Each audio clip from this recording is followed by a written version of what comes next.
ഇനി ഉത്തരേന്ത്യയിലേക്ക് പോവുകയാണെങ്കിൽ ഉത്തരേന്ത്യയിൽ മഴ ദുരിതം തുടരുകയാണ്. ഉത്തരാഖണ്ഡിൽ 2 ഇടത്താണ് മേഘവിസ്ഫോടനം ഉണ്ടായത്. നിരവധി പേരെ കാണാതായിട്ടുണ്ട്. ഡൽഹിയിൽ ശക്തമായ മഴ മെട്രോ സർവീസുകളെയും ബാധിച്ചു.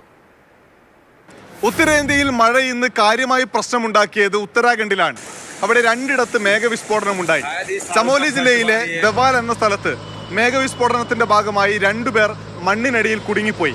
2 പേരെ പരിക്കുകളോടെ രക്ഷപ്പെടുത്തിയിട്ടുണ്ട്. അവിടെ രക്ഷാപ്രവർത്തനം പുരോഗമിക്കുകയാണ്. കന്നുകാലികൾ ഉൾപ്പെടെ മണ്ണിനടിയിൽ കുടുങ്ങിക്കിടക്കുന്നു. രുദ്രപ്രയാഗിൽ അവിടെ ദുംഗൽടോക്ക് എന്ന സ്ഥലത്ത് മേഘവിസ്ഫോടനത്തിന്റെ ഭാഗമായി വലിയ അപകടമുണ്ടായി. മണ്ണിനടിയിൽ എത്ര പേർ കുടുങ്ങിക്കിടക്കുന്നു എന്നത് സംബന്ധിച്ച വിവരം ലഭ്യമല്ല. രക്ഷാപ്രവർത്തനം പുരോഗമിക്കുകയാണ്. മന്ദാകിനി, അളകനന്ദ എന്നീ നദികൾ കരകവിഞ്ഞ് ഒഴുകിക്കൊണ്ടിരിക്കുന്നു. വലിയ ജാഗ്രതാ നിർദ്ദേശമാണ് ജനങ്ങൾക്കാകെ ഉത്തരാഖണ്ഡിൽ നൽകിയിരിക്കുന്നത്. ഡൽഹിയിൽ ഇന്ന് ഓറഞ്ച് അലേർട്ടാണ്. പല മേഖലകളിലും അതിശക്തമായ മഴ. ജനങ്ങൾക്ക് ജാഗ്രതാ നിർദ്ദേശമുണ്ട്. റോഡ് ഗതാഗതവും ഒപ്പം തന്നെ മെട്രോ സർവീസും വലിയ കുഴപ്പമാണ് മഴ കൊണ്ട് നേരിട്ടത്. യെല്ലോ ലൈനിൽ നിരവധി മെട്രോ സർവീസുകൾ വൈകി. മാത്രവുമല്ല, ഇൻഡിഗോ യാത്രക്കാർക്ക് നിർദ്ദേശം നൽകിയിട്ടുണ്ട്.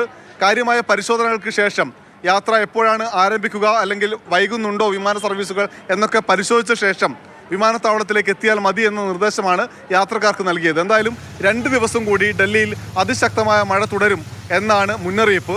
ജമ്മു കാശ്മീരിലും പഞ്ചാബിലുമെല്ലാം മഴ ദുരിതത്തിൽ നിന്ന് രക്ഷപ്പെടാനുള്ള ശ്രമങ്ങളാണ്. രക്ഷാപ്രവർത്തനങ്ങൾ പുരോഗമിക്കുകയാണ്.